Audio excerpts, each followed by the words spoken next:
आज का ये एपिसोड लास्ट एपिसोड होने वाला, तो एपिसोड स्टार्ट करते हैं। एपिसोड की स्टार्टिंग में हम चॉय को देखते हैं जो वानिल को पकड़ा हुआ था और ज़बरदस्ती यांग के बारे में पूछता। तो वानिल कहता है, एक दिन यांग के ऊपर मुझे शक हुआ। पता लगाने पर पता चला कि यांग यांग हर एक केसेस का सबूत मिटाते हुए सबूत के बदले पैसे मांगा करता। चॉय ये सब रिकॉर्डिंग यांग को सुना रहा था। तो यांग कहता, इन सब बातों पर कोई भरोसा नहीं करने वाला क्योंकि ड्रग्स देकर ये स्टेटमेंट लिया गया। चॉय के पास सबूत है तो इस बारे में भी कहता। बातों बातों में मिन की बात होने लगती है ना, तो यांग कहता है, इलीगल सर्जरी करने वाली सुख है ना, मिन उसके साथ ही काम करता था ना। तो ये सुनकर चॉय कहता, ऐसा नहीं है, मैं हॉस्पिटल के कामों से थक गया था। तो एक दिन मिन से मुलाकात हुई, उसने केसेस लाकर मुझे दिए और सर्जरी किए।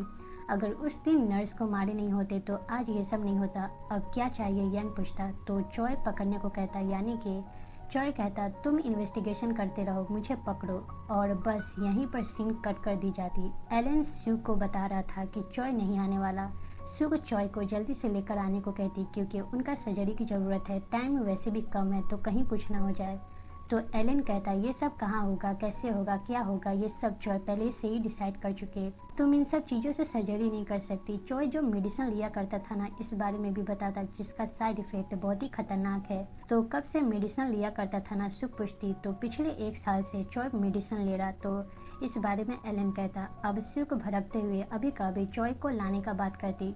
जब मेडिसिन ले रहे थे तब मना क्यों नहीं किया गया, इस बारे में भी सवाल करती और जाते जाते चॉय को लाने का बात करती। अब ये दोनों चॉय के बारे में ही बात कर रहे थे। तभी एलन इन दोनों को सर्जरी करने का मौका देता। सर्जरी होने से पहले चॉय सुख से बात नहीं करने वाली। चॉय भाग गया, इस बारे में भी बताता। वहीं सुख चॉय के घर आती जहाँ पर चॉय नहीं था। सारा घर खाली नजर आती तो सुख समझ गई कि अब चॉय नहीं मिलने वाला। अगले ही सुबह पुलिस उस जगह पर आती जहाँ पर वानिल का लाश है। इस बारे में बताने वाला एक अनजान शख्स है। ये घर चॉय का नाम पर है तो इस बारे में सभी बात करने लगते। अब सुख एलन के पास आती। एलन बताता, इस सर्जरी का रिजल्ट चॉय को पहले से ही मालूम है। सुख का सर्जरी फेल होने वाला, पहली बार सुख नाकाम होगी। तो सुख कहती, वो मेरे हाथों से क्यों मरना चाहते। तो चॉय एलन से कहा था कि जब सुख फेल होगी ना, उसका कोई अपना मरेगा ना, तब उसे समझ में आएगी कुछ बातें ऐसी होती जो हमारे हाथों में नहीं रहा करती। ये सब बातें सुनकर सुख फ्रस्ट्रेट होने लगती। अब एलन ऑपरेटिंग रूम दिखाता जहाँ पर सर्जरी किया जाएगा। सुख अब सब रेडी रखने को कहती और फिर से चॉय को खोजने में लग जाती। सर्जरी सक्सेस करने का बात भी करती। अब अब उस दिन मैनेजर योंगजू को अपना कार्ड इसलिए दी थी क्योंकि ज़रूरत पड़ने पर जब ज़रूरत हो ना, तब दोनों को हेल्प करने का बात करती। सुख से कांटेक्ट नहीं हो पा रहा, इस बारे में टेंशन ले रहा था क्योंकि रात भर सुख बाहर थी। वहीं चॉय से मैनेजर मिलती। चॉय अपनी पुरानी दिनों के बारे में ना बात करने लगता, तभी उसके सर में ना दर्द होने लगती। सुख गैंग लीडर के पास आती और हेल्प करने का बात किया था। ये बात याद दिलाते हुए डॉक्टर चॉय को पता लगाने को कहती। चॉय का तबीयत अचानक से बिगड़ने लगी तो मैनेजर को हान के पास आना पड़ता। वो हान को लेकर ना एक घर में आती जहाँ पर चॉय दर्द में था। तो हान उनका इलाज करता। कुछ देर बाद चॉय जब होश में आता है ना, तो हान सर्जरी कराने को कहता। उन्हें समझाता कि अगर ऐसे ही जिद पकड़े रहेंगे ना, सर्जरी नहीं करवाएंगे ना, तो बाद में जाकर प्रॉब्लम होगी। कोई डॉक्टर बचा नहीं पाएंगे तो सर्जरी करा ले, मैं हूँ ना, सर्जरी बाद में आपका ध्यान रखूंगा। तो ये सुनकर डॉक्टर चॉय कहते, तुम अच्छे डॉक्टर हो बट अभी तक तुम बात नहीं समझ पाए। कुछ लोगों के पास अपनी आखिरी दिनों तक सुकून से रहने की टाइम नहीं मिलती। ऐसे कुछ लोग होते हैं जिन्हें कुछ बातें देखना पड़ता। मुझे मरना है तो मैं अपने तरीके से मरूंगा, तो बीच में तुम इंटरफेयर मत करो। वहीं यांग चॉय को क्रिमिनल अनाउंस कर देते। योंगजू मैनेजर से मिलता। बातों बातों में मैनेजर बता देती चॉय से मुलाकात हुई, हान चॉय के पास है। तो अब योंगजू इस बारे में सुख को बताता। तो गैंग लीडर हान को नंबर ट्रेस करने को उस डिटेक्टिव को कहता जो इनका खबरी है। चॉय के पास आखिरी शीशी बचे तो चॉय लेने की कोशिश कर रहा था, तो हान उनके पास आकर इंजेक्शन देने में मदद करता। चॉय सुख को हॉस्पिटल से क्यों निकाला, इस बारे में हमें बताया जाता। जब चॉय म्योंगजिन को सर्जरी के दौरान मारने वाला था ना, तब सुख आकर रोकी। इसके बाद ही चॉय अपनी करनी को लेकर ना काफ़ी शर्मिंदा थे। वो सुख से नजरें नहीं मिला पा रहे थे, तो चॉय सुख को बाहर निकाल दिया। हॉस्पिटल सुख के लिए क्या मायने रखती, ये बात जानकर भी निकाला। उस दिन सुख नील डाउन होकर माफ़ी भी मांगी, लेकिन चॉय माफ़ नहीं किया क्योंकि उनका ईगो हर्ट हुआ। जिस इंसान से नज़रें नहीं मिला पा रहे तो उन्हें बाहर निकालना ही समझदारी समझे। तो ये सब सुनकर हान कहता, अगर आप इतना ही शर्मिंदा थे तो वो सब सुख के साथ क्यों किए और आज ये सब क्यों करे। तो अब चॉय अजीबोगरीब बातें करने लगता कि जब सुख फेल होगी ना तो सर्जरी करने का कॉन्फिडेंस नहीं रहने वाला, वो रोएगी, उसका एहसास होगा, उसे अपनी वैल्यू पता चलेगी। सुख टॉप पर है, वो बेस्ट सर्जन में से एक है। तो अब सुख को कुछ बातें समझनी होगी, जो मैं कर रहा वो शायद ही गलत होगा, बट मुझे उसे समझाना होगा, उसे सिखाना होगा।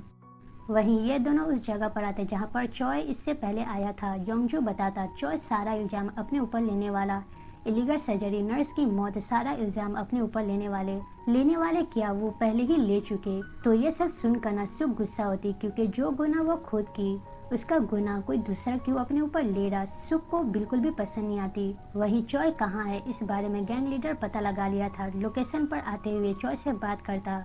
वहीं सुक यांग से मिलती। इसे सुक ने ही बुलाई थी। सुक कहती तुम दोनों डील किए ना, ऐसा क्यों करे। तो यांग कहता डील नहीं, वो खुद कन्फेस किया। एक महीना वो जीने वाले, वो प्रॉमिस किए मरने से पहले वो कॉल करने वाला। तो ऐसा हुआ ना तो उसे पकड़कर मामला खत्म कर देंगे, यानी कि केस क्लोज हो जाएगा। तो ये सुनकर सुक कहने लगती कौन मरने वाला, कोई नहीं मरेगा, चॉय की बस सर्जरी की जरूरत है, जैसे ही सर्जरी होगी वैसे ही उसे बचा लिया जाएगा। तो ये सुनकर यांग सर्जरी करने को मना करता, क्योंकि अगर सर्जरी हुई चॉय को बचा लिया जाएगा तो वो जिंदा नहीं रह पाएगा, वो बिल्कुल बर्बाद हो जाएगा। तो इस वजह से मना करता। लेकिन सुक सर्जरी करने का बात करती और नर्स को वो खुद मारी इस बारे में भी बताती। और सुक ये भी कहती कि चॉय के साथ आपने जो डील की है ना, इस बारे में मैं पुलिस स्टेशन में जाकर बता दूंगी।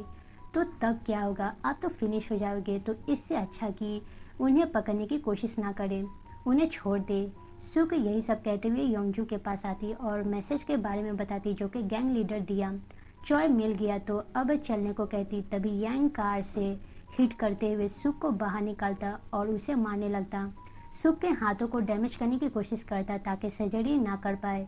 योंगजू सुक को सेव करने की कोशिश करता। इसी दौरान सुक नाइफ निकालते हुए यांग को मार देती। अब सुक चॉय के पास कॉल करके लोकेशन पर आने को कहती और यांग के साथ जो भी कुछ हुआ इस बारे में भी बताती। चॉय जैसे ही वहाँ पर आता है ना तो योंगजू को देखता और बगल में कार का की पड़ा हुआ था। कार का डिग्गी जब खोलकर देखता है ना तो यांग की लाश मिलती। तो चॉय सेफ्टी से कार का की को लेते हुए ना सुक के पास आता जो आराम से सो रही थी। तो चॉय उसके पास आता और कहता क्या तुम्हारे पास सब्र नहीं है, मैंने कहा था ना कि तुम इंतजार करो, तो तुम्हें सब्र नहीं होता, ये तुमने क्या कर दिए। सुक सवाल करती आप किस तरह का लेसन सिखाना चाहते हैं, मुझे कोई लेसन की जरूरत नहीं, आप सच में पागल हो गए। चॉय पूछता क्या तुम ये सब संभाल लोगी। तो सुक ना कहती। अब दोनों हंसने लगते, तभी सुक रोने लगती। तो चॉय अभी रोने को मना करता, बाद के लिए आंसू बचाने को कहता। सुक को कुछ समझ में नहीं आ रही थी। तो चॉय कहता तुमने मुझसे कहे थे कि जो मैं सिखाऊंगा वो तुम सीखोगी, तो तुम्हें अपने बातों पर कायम रहना चाहिए। तो ये सब सुनकर सुक कहने लगती मुझे नहीं पता आप क्या चाहते, सच में नहीं मालूम, मैं बस आपको जिंदा देखना चाहती। तो आपको सर्जरी कराना होगा, अगर आप मर गए ना तो मैं बर्बाद हो जाऊंगी, मैं कई लोगों को मारने लगूंगी, जिसे मन करे सबको मार दूंगी। सुक जबरदस्ती चॉय को सर्जरी कराने को कहती। तो चॉय सुक को छड़ी से मारते हुए कहता कि जब मैं मरने वाला हूँगा ना तो मैं तुम्हें कॉल कर दूंगा। सामने फोन रखते हुए कार को लेकर वहां से चले जाता। अब कुछ दिनों बाद सुक के पास कॉल आती। सुक योनशिन फ्यूनरल हॉल आती जहां पर ये चारों थे। ऑपरेटिंग रूम के अंदर चॉय थी जिसका आज सर्जरी होने वाला। सर्जरी स्टार्ट भी हो जाती। सर्जरी सक्सेस हुआ या नहीं ये नहीं बताया गया, लेकिन कुछ वक्त के साथ सब कुछ ठीक नजर आती। मैनेजर योंगजू और सुक के साथ थी। हमें पता चलता मैनेजर डॉग को जलाई नहीं थी, उसे बचा ली थी। इसके बाद ही सुक सर्जरी ऑपरेट करने वाली थी। तभी कोई वहां पर आता जिसे देखकर सुक खुश होती और बस यहीं पर ये सीरीज खत्म होता। अब ये क्या हुआ, यंग के साथ क्या हुआ, यंग को कैसे ठिकाना लगाया गया, चॉय बचा या नहीं, जिसे देख कर न सुक खुश हुई, क्या वो चॉय है, ये शायद हमें सीजन 2 में पता चलेगी। तो अगर सीजन 2 आएगा ना तो एक्सप्लेन जरूर होगा। और चॉय की बात करें ना तो वो सच में शायद जिंदा हो, जिसे देख कर ना सुक स्माइल की, वो चॉय ही है। तो खैर अगर ये सीरीज़ अच्छी लगी हो ना तो लाइक और कमेंट करके ज़रूर बताना कि आपको कैसी लगी, और चैनल पर नए हो तो सब्सक्राइब जरूर कर दे। तब तक के लिए थैंक यू फॉर वॉचिंग।